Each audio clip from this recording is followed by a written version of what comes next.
Greetings and welcome to another impressions video here at Words About Games, and today we're going to be looking at Assassin's Creed Odyssey. It's taken me a while to untangle and arrange my thoughts on Assassin's Creed Odyssey. Instead of my usual approach of simply playing the game, making notes, and unfolding those notes into spoken sentences, Odyssey has been vexing me from the moment I started playing it. I've been dipping in and out of it trying to reconcile the two very different impressions of the game that exist in my head.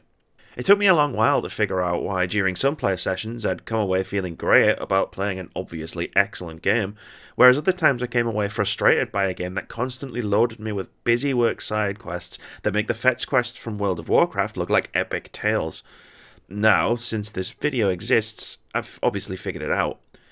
It's the length of those play sessions.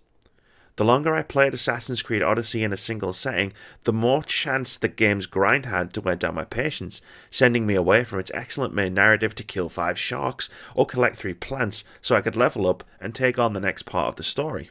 Assassin's Creed Odyssey has a grinding problem. Every 2 or 3 main missions you complete will see the required level for the next set jump higher than your character's current level, forcing you to find other ways to grind XP to continue the story.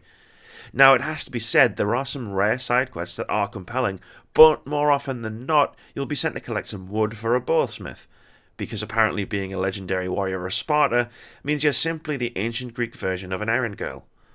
I'd make a joke about being sent down to the shops to pick up some groceries, but I can't, because that is literally a side quest in the game. That's an RPG though, engaging with side content to keep your level topped up and ensure you have the stats, gear and abilities to meet the challenges of the critical mission path. So what if most of Odyssey's side missions are incredibly dull? Why would you devote half of this video talking about it? Just power through the side content and move on to the main quest line, which you've already considered excellent. It's a question of motivation. There's an excellent game here, plain as day for all who play to see it, but it's a game that constantly frustrates with the speed of its progression. That is, until you head into the game's microtransaction store and find the permanent XP booster that makes the game a far more pleasant experience. For the equivalent of £15, you can unlock a permanent upgrade to the amount of XP and drachmae, which lets you cut out a significant portion of the poorly implemented side quests that were the bane of my existence for 9 hours. And I know this because I bought it. I spent 9 hours grinding away at this game, seeing a great RPG constantly tripping itself up by sending me out to kill a lone Athenian warrior 1,000 meters away to take me another quarter step closer to getting back on with the actually enjoyable part of the game.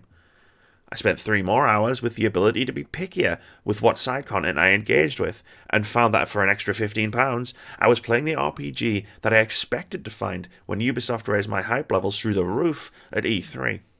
And that's why I've spent almost this entire video talking about side quests, when all I want to talk about is how awesome a protagonist Cassandra is, or how strong the narrative is despite the stop-start nature of the game's design.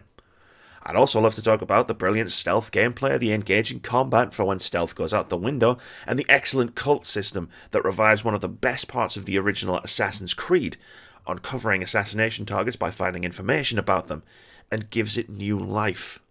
With an XP booster equipped, Assassin's Creed Odyssey is a fantastic RPG, and a bold step in a truly exciting direction for the franchise as a whole. With Odyssey, Ubisoft have managed to reposition Assassin's Creed as one of the most potentially exciting new RPG series we currently have. Plus, I got to seduce Odessa. That alone should put Odyssey firmly in Game of the Year territory. And that's what I want to say about this game. Instead, it comes with the massive caveat that you'll be constantly frustrated and scrabbling for XP unless you spend a decent chunk of extra money to negate a huge flaw in the game's progression, and one that I can't be sure wasn't put there on purpose. That's probably the real reason why I feel like there are 2 distinct impressions of this game in my head. I know this can be an excellent game, and I desperately want to love it. It certainly has its moments before you're brought crashing to a halt by thoroughly dull and meaningless side quests in the hunt for XP, or pay to skip over most of it. Maybe it depends on your tolerance levels for grinding those side quests out. Plenty of other people I've talked to love the game. For me, however, I can't look past it. I feel like I'm constantly bouncing off the game once I reach a place where I need to level up to continue the main story. Maybe a patch will come that will rebalance things and negate some of the grind. I hope it does. Assassin's Creed Odyssey could be an excellent starting point to relaunch the series in an exciting new direction.